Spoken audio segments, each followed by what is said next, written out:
Learn from tutors and ex-examiners who are masters of IELTS preparation. Your host, Ben Worthington. Hi there, IELTS students. In this episode, we've got a handwriting expert. Now, if your handwriting is good, don't worry. If it's bad, probably better listening to this. However, there are reports that say that handwriting doesn't affect your IELTS score, and there are reports saying that handwriting affects exam scores. When I made the recording, I was under the impression that it did. I took the logical common sense approach, and I was under a strong impression that it does affect your score. Different reports say different things. Personally, I would go with common sense, and I personally believe it does matter.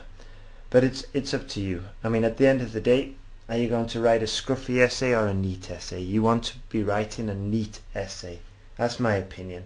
It just makes life easier for the examiner. Okay, well, you make your own decision and have a listen to this podcast, and then if you have time, a 5-star review in iTunes would be perfect. Thank you very much. Nan J. Bachowski, she's a handwriting expert, and she's going to give us some tips. The last few days I've been researching, and I'll just give you a bit of an outline of what I've been reading. One report said, the findings indicate in general that the quality of handwriting does have an impact on the scores awarded to essays, and that the increased legibility results in higher ratings. In all the studies, another report states that raters have to read essays rapidly, and this may force them to depend on those characteristics, such as handwriting, in the essays which are easy to pick out but are irrelevant to true writing ability. And another examiner pointed out that a paper that looks good and is easy to read is likely to create a better impression on a rater than one which is messy or difficult to read. So after reading these reports, I felt it was quite important that we get a handwriting expert on. So I called up Nanjay, and she agreed immediately to do it. So welcome to the podcast. Nanjay, how are you? I'm fine, thank you. Thank you for hearing me. It's great, it's wonderful. Would you be able to just give us a quick overview and tell us about yourself, if that's all right, please?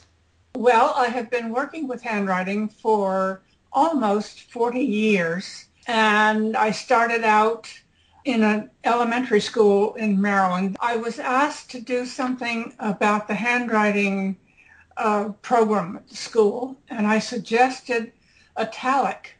I'm not a teacher. I've become a teacher, I suppose, because I taught handwriting for quite a long time. I had a lot of success with it with the children.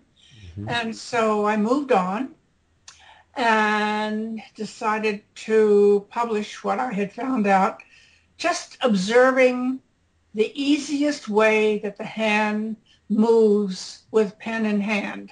And I think the italic method really fits that natural hand movement better than any other method that's in common use. Then I realized that there were a lot of older students who needed a little handwriting help, and that's really where I am now. I'd like to see those people who feel at a disadvantage because their handwriting is not up to speed.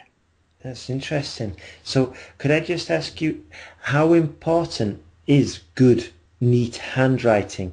And consider that the students, they have to write with a pen, and it's for an official exam, and there's a lot riding on this exam. There's university entry, there's the visa. So how important is neat handwriting?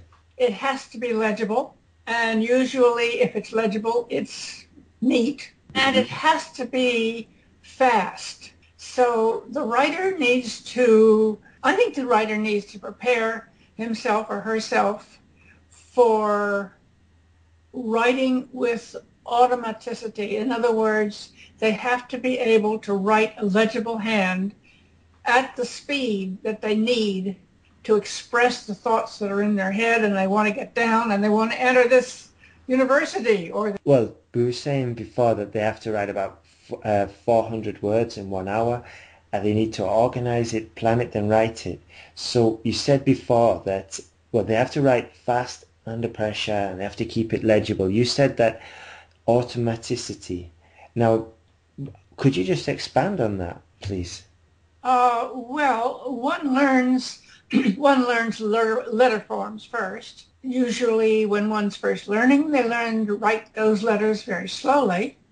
And that's not going to help very much when you are trying to get your wonderful thoughts down on a piece of paper. So you have to... Actually, I find that doing some little rhythm patterns, scribbling, helps the handwriting a great deal, because when one's scribbling, one can have a relaxed hand. And a relaxed hand is very important to being able to write rapidly.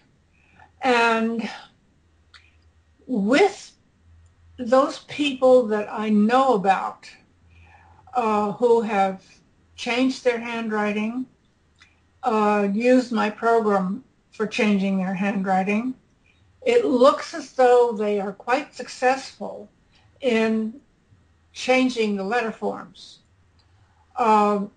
The way that it's presented with, as I say, some patterning, scribbling in preparation. And from that point on, in other words, they spend a few weeks, and everybody's different. Everybody learns at a different pace. But actually the age group that you speak about is ideal for learning something new, because this is what they're focused on all the time. They're always in a situation where they're constantly learning. Yeah. So therefore they can gain the speed that they need. You learn the letter forms, and then you start writing them faster and faster and faster. And I would think the minimum amount of time to do that might be 2 months. And I mean, in other words, it might take a little longer. Mm-hmm. But I think the dedication that one would have when one needs to write those 400 words in an hour is going to encourage them to work rather hard at this to be automatic. Right. Okay. Not thinking about, when you're writing, you do not think about spelling, punctuation, or any of that stuff, and you certainly don't think about the information that you need to put on the paper. Mm-hmm. Right. Okay. One question. When you said scribbling, what did you mean by scribbling? Just random shapes, or actually just going over forms? If you're bored while you're talking on the telephone to somebody that you necessarily want to talk to, you sit there and you have a pencil in your hand or a pen in your hand, and you just kind of make little marks. Okay. Doodling. Doodling. Yes, doodling. Not that you would really draw anything, because people do that. Mm-hmm. But and that's a good method to increase your handwriting ability. It relaxes your hand. Yes, it does, because your hand is not tense when you're doing that. Your hand's open, and you're holding the pen lightly and just tight enough to keep it from falling out of your hand. Right. It's all really unconscious. Right. Okay. Actually, I do prescribe certain patterns that are letter related that help one to get that speed going. Right. With the legibility, of course. What kind of patterns are they? Are they like figure of eights just joined up? Is it that? I remember doing those.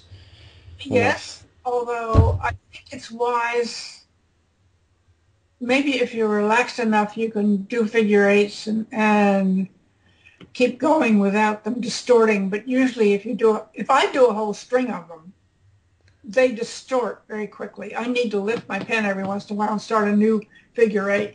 One other thing, you said fixed legibility. That's establishing the legibility. And I think it's important for one to start out by looking at one's own handwriting and saying, okay, that, maybe even having a red pencil or something, saying, okay, that's something that other people can't read, and sometimes I can't even read it myself when I come back, and checking what is wrong with that. In other words, doing a little self-analysis of one's own handwriting. Yeah. Does that make sense? Yes, definitely. And what's the next step after that? They self-analyze their work, they read it to themselves, they check it, they go through the red pen. Then what's the next step? I'm recommending 2 separate ways of increasing speed. And one of those ways is there are many people who write in a print form, but they connect a lot of the letters in order to increase the speed, which will work based on that analysis to find those letters that don't work. So the easiest way for those people who usually print would be to do the analysis and correct those letters that are giving them a problem with legibility, and then go on from there. And of course, as I have said before, I advocate the italic method. So following the analysis, one would go on to changing their handwriting somewhat according to the italic letter forms, which are very simple and very much, as I think I said earlier, they're very much in tune with the natural movement of the hand. So it's pretty easy to get going that way. In fact, I am absolutely amazed at how rapidly some people can pick this up and go forward with it. I truly mean that. I'm amazed at how fast some people can pick this up and go. And they just need like the right guidance just to show them what to do and how to do it. I think so, yes. For example, there are people who have used my publications. I have not done any one-on-one tutoring or anything. They've just simply gone ahead with, with what it says in the book, and it works. Okay, great. I'm going to send you my handwriting after this. Okay, right then. And you said as well, when we were talking before, that short sessions are the best way to do it. Absolutely. Because if you try to practice your handwriting for half an hour, your hand's going to get tense. And you cannot write easily or rapidly or legibly with a tense hand. It just doesn't work. So if you limit your sessions to 10 or 15 minutes, it'll work better. It also will work better because you avoid frustration. Because, for example, if you try to write the letter A 50 times, the first one is apt to look better than the last one. And you think, oh my gosh, what am I doing wrong here? This isn't working. Well, you need to write several different letters, and you need not to just repeat the same thing over and over, because one gets frustrated. Yeah. So I'm just remembering now, when I do my writing, the first page looks awesome and it's really good. Then by the second or third page, it starts to look really scrappy. And That's the reason, because my hand's not relaxed, it's just tired, so the writing's worse. That's right, because you should be able to write for a couple of hours without getting tired. Right. Okay, it's just me then, my inadequacy.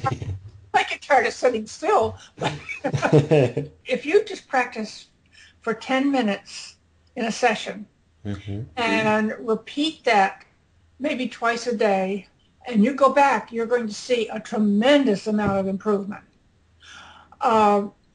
because you are building up the ability to uh, have a relaxed hand while you're writing. Can I tell you about a little trick that I found really works well? Yeah. There are these funny little things that they sell.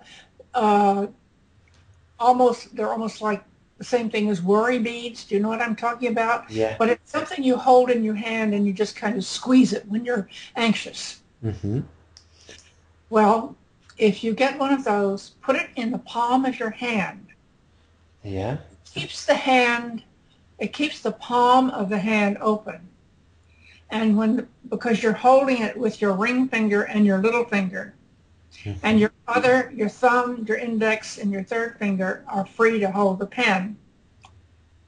And it really works wonders for having a relaxed hand and having the pen held well.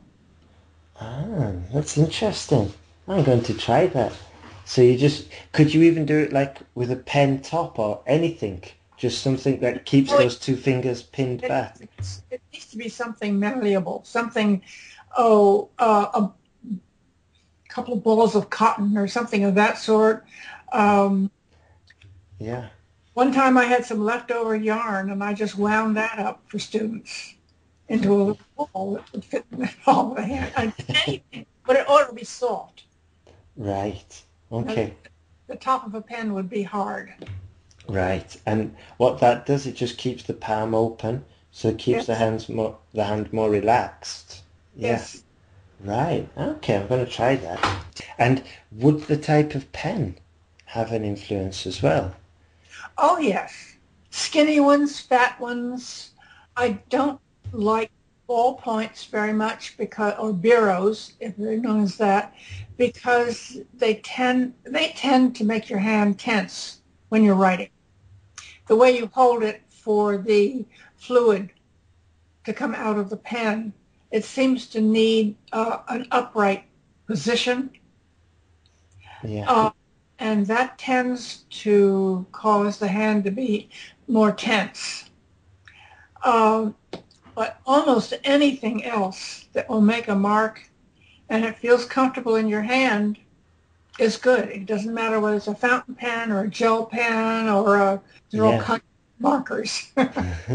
So it's like it's just a case of experimenting and seeing which ones work for you personally. Yes, Yeah.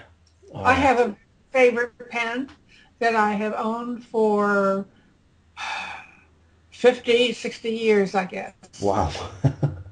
It's a fountain pen, but it is the one that really writes, and my handwriting looks a lot better when I use it than anything else. Funny you should say that, because my favorite pen is the Bic, which is a ballpoint pen, and I seem to prefer those.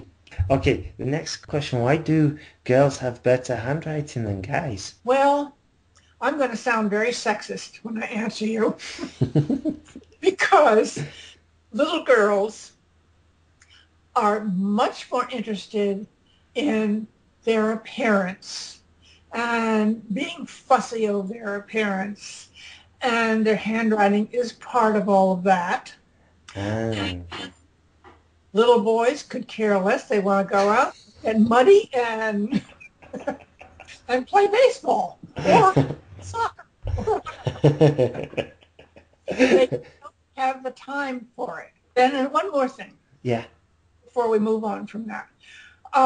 You mentioned that you had students from the Middle East and the Far East. These people may have been taught to write in an entirely different manner. They might have learned Arabic, which moves entirely different from our Western alphabet. So therefore, it may be much more of a challenge for them to write in English than it would be for someone else. Could you give any tips for them? I would certainly advise them to go with a cursive italic. I think it has a little bit more of an attractive appearance. I think Arabic writing is beautiful. I love it. I think it's just lovely. Yes. So I think from the standpoint of the beauty of the writing, they might be better just starting off with italic, and it would be simple to do because the letters are really very easy to form. My other question was, is there a reason why medical students are famous for bad handwriting? Well, not medical students, but especially doctors in the West. They are really famous for terrible handwriting. Could you explain that? It is the big joke. It's not a joke, because the reason that we say doctors, we really focus on the bad handwriting of doctors is because some of the results are so tragic in that there are so many cases where orders have been misinterpreted, diagnosis has been misinterpreted, prescriptions are misinterpreted by the pharmacist, and slowly, very slowly, from what I know, we're moving toward computer-generated orders. Yeah. Of course, even there, you can have a typo. Exactly. And doctors are in a hurry. Yeah. They have long hours, and they are very, very busy people. And so they write as fast as they possibly can, and they probably have had poor initial instruction. May I tell you a short story? Yeah, go for it. Go for it. About a year ago, some nurses got together and gave a doctor my handwriting program for Christmas. And he emailed me about a month and a half afterwards, and he said, "You wouldn't believe how happy my nurses are. They my handwriting." Yeah, I'm just thinking that has to have those nurses were extremely happy. I could only imagine IELTS examiners being just as happy when they got theirs. When they get these clean, neat pieces of paper, they can just breeze through and give the students the marks they deserve instead of just having to battle with it, and it just makes life so much more difficult. Well, So one can't help but be prejudiced when looking at papers that are well written and papers that are messy. You can't be prejudiced by that. No matter exactly. what the content is. Yeah, exactly. At the end of the day, if you've got like 30 or 50 exam papers to correct, and you have to do it under pressure, you've got a time limit, and then somebody gives you something where you just can't breeze through, and you just go, right, tick, tick, tick, tick, cross, cross, whatever. If you can't do that, and you're forced to read it 3 times, and you're under pressure, it's not going to put you in a good frame of mind, is it? It's just a matter of fact. Mm-hmm. Yes, absolutely. And would you recommend, to like as a start, would you recommend copying somebody's handwriting if it's really neat? Would you recommend doing that? No, I don't think so. I think you need to you need to go with whatever will get your own personal way of writing. Not somebody else's way of writing, but your own personal way of writing.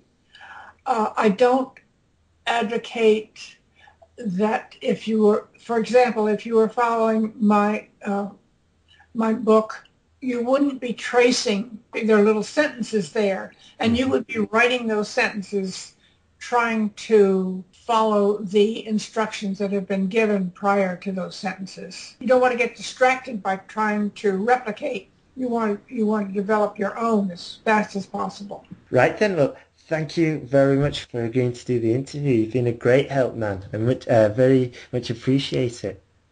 Well, it's been very interesting talking with you, and I thank you for getting in touch with me. Yeah, and could you just tell us which is your website again? www.B as in boy, F as in Frank, H as in Harry, handwriting.com. And remember to leave your email for updates and early access to new podcasts. Thanks for listening to IELTSPodcast.com.